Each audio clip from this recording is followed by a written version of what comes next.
반갑습니다. 이번 시간에는 전 시간에 이어 승인 후 여신의 실행에 대해서 알아보도록 하겠습니다. 먼저 영업점 정결 여신의 경우에입니다. 흔히 전액 여신이라고 하고요. 영업점 정결 여신은 최종 영업 정결권자, 영업점장 등의 승인을 득한 후 1개월, 시설자금의 대출의 경우에는 6개월 이내 지급이 가능하며 승인 일자로부터 1개월 또는 시설자금 대출은 6개월이 경과한 경우에는 제품이 하여 다시 여신 정결권자의 승인을 득하여야 합니다. 또한 본부 여신 정결권에 대한 내용입니다. 본건은 승인 여신이라고 표현을 합니다. 본부 승인 여신은 최종 여신 정결권자의 승인으로 득한 후부터는 1개월, 시설자금 대출의 경우에는 6개월 이내에 지급을 함을 원칙으로 합니다. 다만 본부 승인 후 1개월 경과하거나 3개월 이내일 경우 시설자금 대출은 해당 사항이 없습니다. 이 경우에는 승인 여신 지급 지연 사유 보고를 작성을 한 후에 업무 연락을 통해 여신심사부의 앞 보고 후 지급하실 수 있습니다. 승인 여신 지급 지연 사유 보고입니다.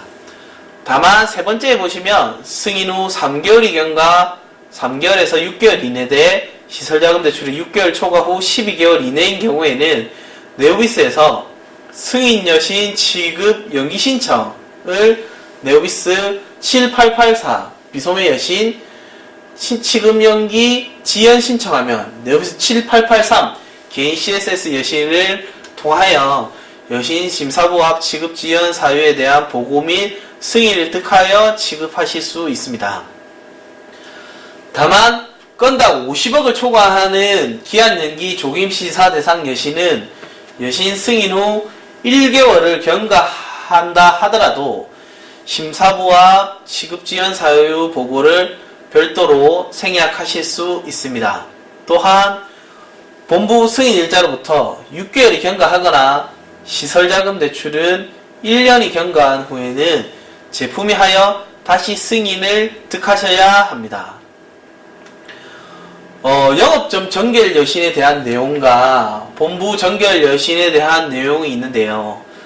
해당 여신을 상기와 같은 방법으로 지급하게 되는 사유에는 여신을 심사하는 시점에 고객의 신용도와 재반 여건과 일정 기간 이상이 지나고 나서 고객의 신용도와 그다음에 대출을 지급할 수 있는 전반적인 상황이 변동될 수 있기 때문에 특정 기간을 정해를 놨고요. 전액 여신을 사유와 본부 승인 여신에 대한 그 지급 절차를 실무적으로 확인을 하셔서 오류를 겪지 않도록 바라겠습니다. 특히 본부 승인 후 3개월 경과에서 6개월 이내에 해당 여신과 같은 승인 여신 지급 연기 신청 화면에서 본부의 여신 심사부 앞 지급 지연 사유에 관한 승인을 득한 후 지급할 수 있다 라고 되어 있는데 실질적으로 이 절차를 안 하시고 지급을 하시는 경우가 있는데 그렇게 되면 나중에 그 리스크 감리부에서 조건이 조금 안 맞다라고 사후 승인을 득하셔야 되는 경우도 있기 때문에 해당 여신은 조심하시는 게 맞습니다. 두 번째로 대출계약 철회 제도입니다. 대출계약 철회제도의 전반적인 내용은 대출 실행일로부터 14일 이내, 영업일이 아닙니다. 여러분들 14영업일이 아니고 실질적으로 14일 이내에서 채무자가 당행에 철회 의사를 표시한 경우에는 원금과 이자 및 부대비용 전액을 상환함으로써 중도상환수수료 부담 및 시용등급 하락 없이 대출 계약을 철회할 수 있는 제도입니다.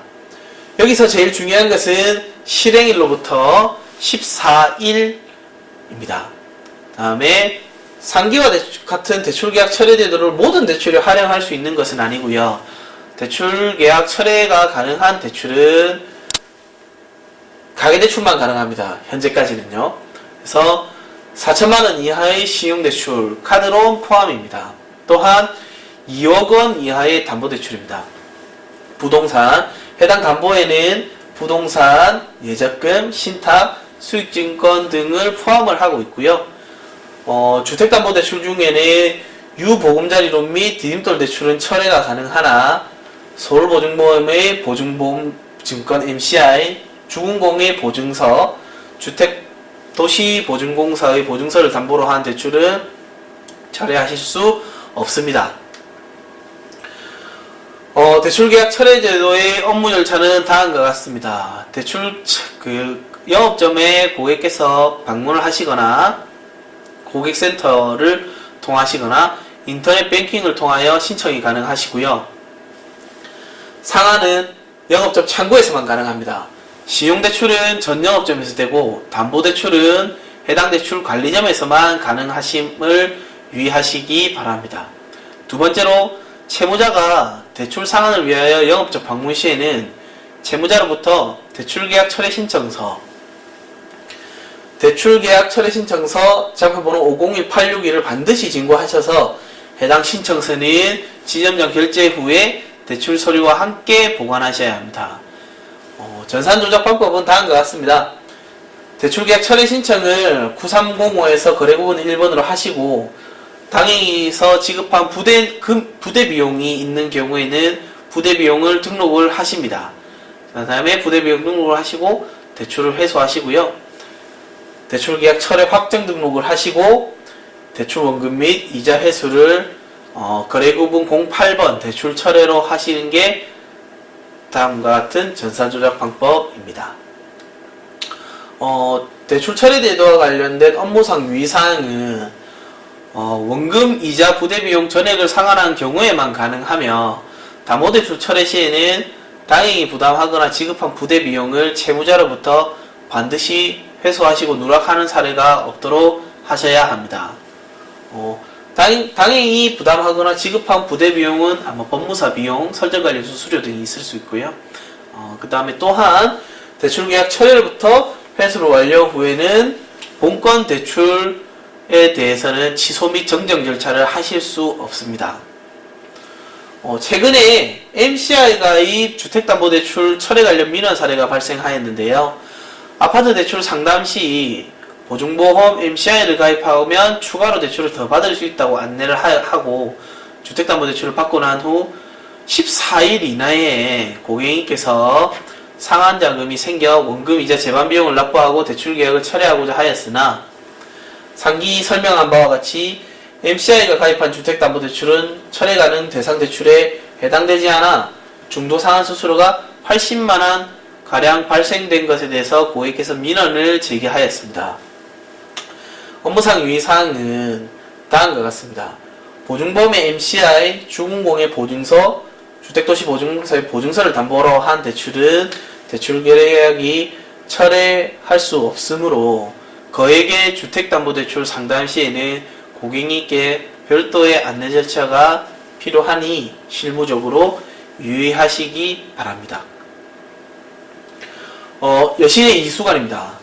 채무자로부터 여신의 이관 요청을 받았을 때는 타당성 여부를 검토를 하고 이관의 필요성이 있다고 판단되는 경우에는 이에 응함을 원칙으로 하게 되어 있습니다. 여신의 이수관 업무 흐름은 정상여신 이수관과 이수관이 있는데요.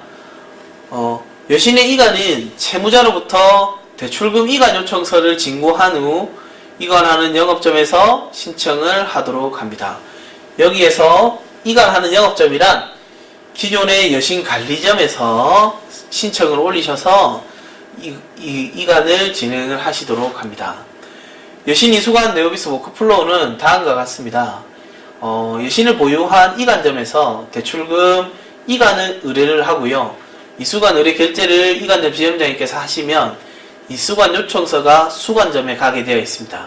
수관점에서는 수관점 지점장님께 이수관 접수 결제를 하고 이관 승낙서 접수를 이관점에서 최종적으로 하게 됩니다. 여신 이수관과 관련된 정결권은 다음과 같습니다.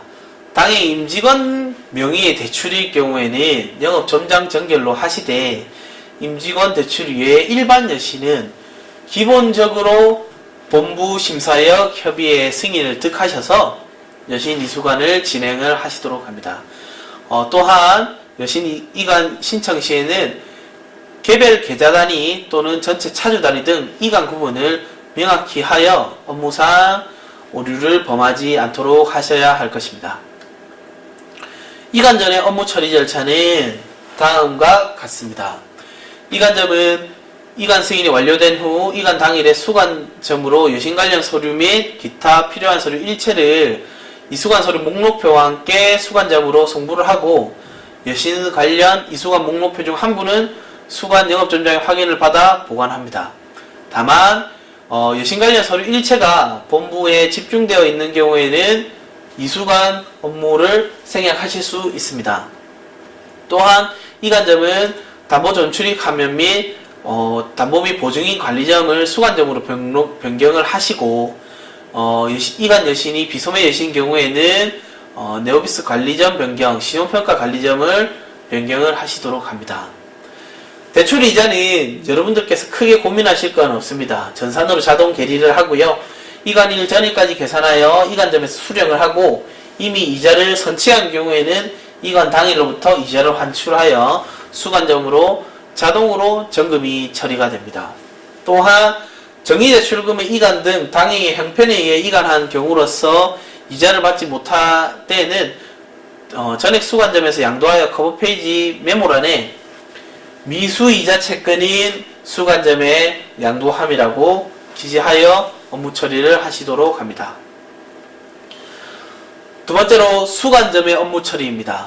수관점에서는 당일날 네오비스 7727 화면에서 수관 등록을 하십니다. 여신 이수관 목록표상에 의거 이관 서류 내용을 건별로 책임자가 확인을 하고 영업점장의 확인을 받아 이관점에 함부로 송부를 하십니다. 다만 앞서 말씀드린 내용과 같이 네오비스 후선에 서류가 집중되어 있는 경우에는 상위와 같은 절차를 생략하셔도 되고요. 그 다음에 서류를 검토한 결과 미비나 서류 누락사항이 있는 경우에는 이관점에 보완하도록 요청하셔야 합니다. 이수관 시 특별히 권리서류 분실하는 경우가 발생할 수 있는데요. 실무적으로 굉장히 주의하셔야 합니다. 또한 기말 결산을 하는 경우에는 이수관 여신의 미수이자는 수관점에서 계산하도록 합니다. 여신을 취급하시다 보면 각종 비용과 수수료 등이 있는데요. 다음은 주택 관련 대출을 취급을 하실 때 주택신고 출연금이라는 제도에 대해서 알아보시도록 하겠습니다. 주택금융공사법에 의해서 주택금융신용보증기금 출연금 납부 대상의 대출은 출연금 납부가 누락되지 않도록 대출 과목 자체를 별도로 하여 주택신고 출연금을 납부하실 수 있도록 되어 있습니다. 먼저 주택신고 출연금 납부 대상의 주택의 범위에 대해서 확인할 수 있도록 하겠습니다. 주택법상 주택, 즉 단독주택, 다세대주택, 연립주택, 아파트인 경우 또는 근린주택이나 주택의 면적이 주택 이외의 면적보다 큰 2분의 1 이상, 공부상입니다. 실제가 아니고요.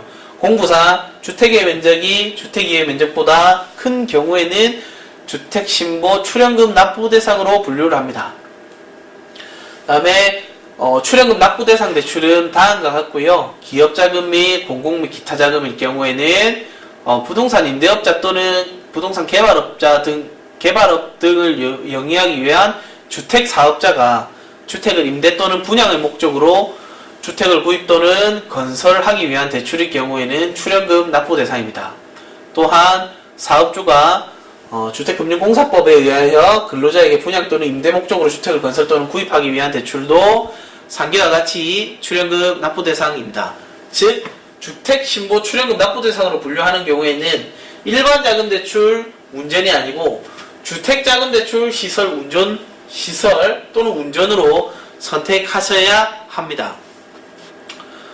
두 번째로 가계자금대출의 경우에는 주택 소유자가 주택을 건축, 구입, 임차 또는 개량하기 위한 대출로서 다만 건축, 구입, 개량 자금은 2007년 7월 1일 이후 지급분에 하나야 합니다. 또한 자금의 용도를 불문하고 주택의 소유권 보존일로부터 3개월 이내에 그 주택에 설정된 근저당권에 의하여 담보되는 대출은 출연료 납부 대상으로 하되 다만 2007년 7월 1일 이후 설정분에 한하여 출연료 대상으로 분류를 하십니다.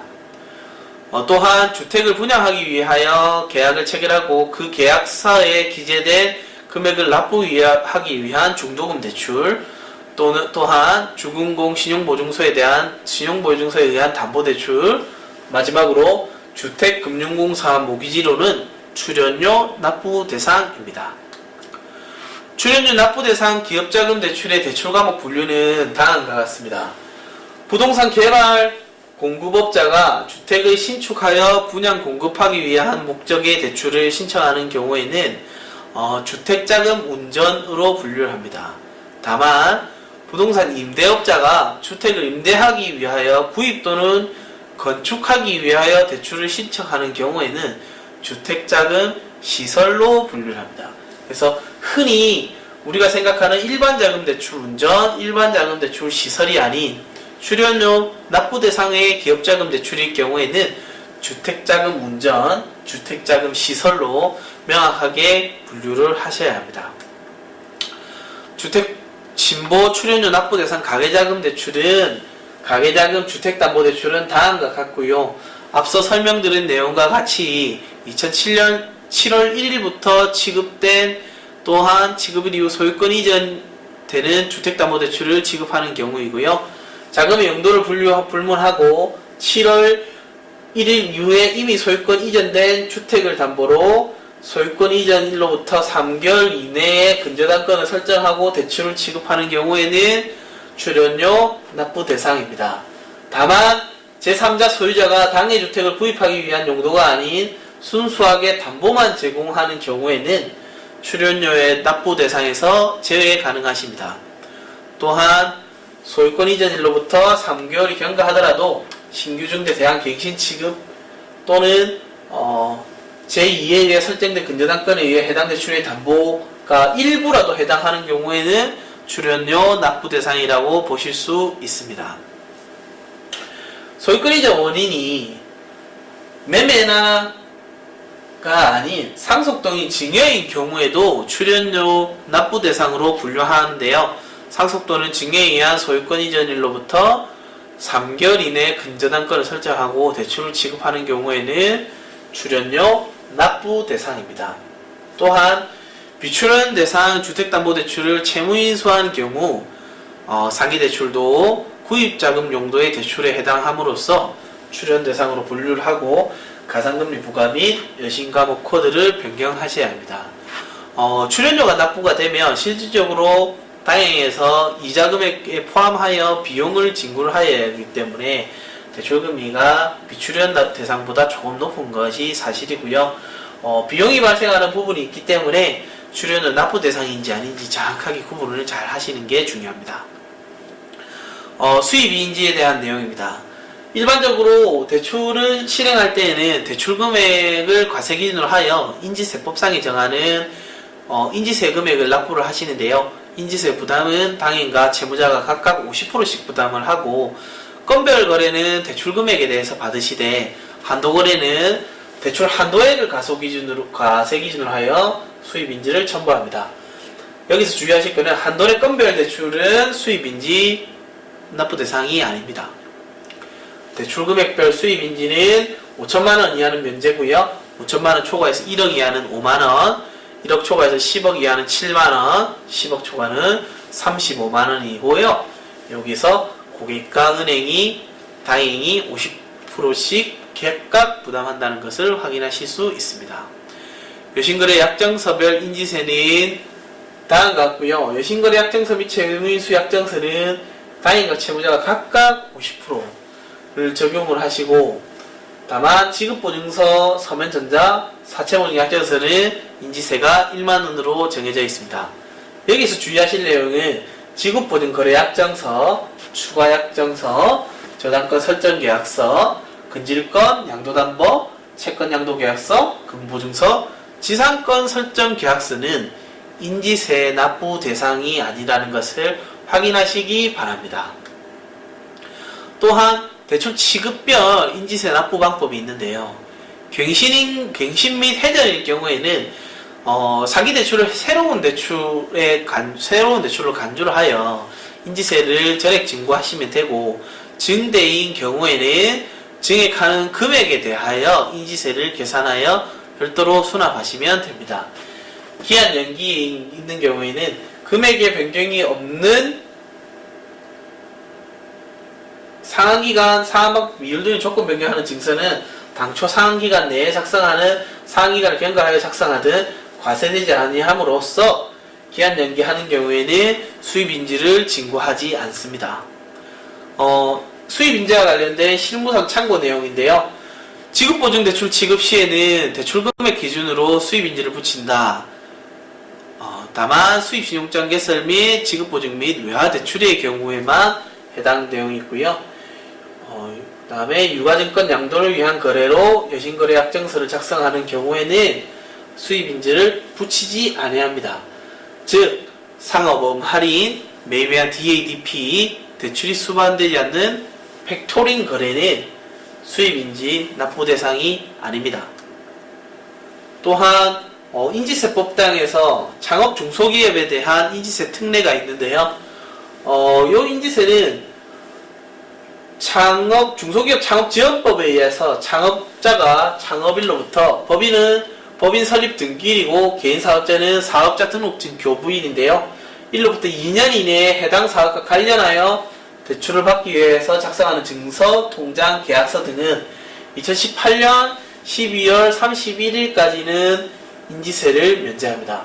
창업 중소기업에 대한 인지세 면제 특례는 다음과 같고 해당되지 않는 면제 대상은 여기 있습니다. 아마 12월 31일까지니 확인 잘 하시기 바랍니다. 이번 시간에는 전반적인 내용에 대해서 확인해 봤고요. 다음 시간에 마지막 강의를 들고 찾아뵙도록 하겠습니다. 수고하셨습니다.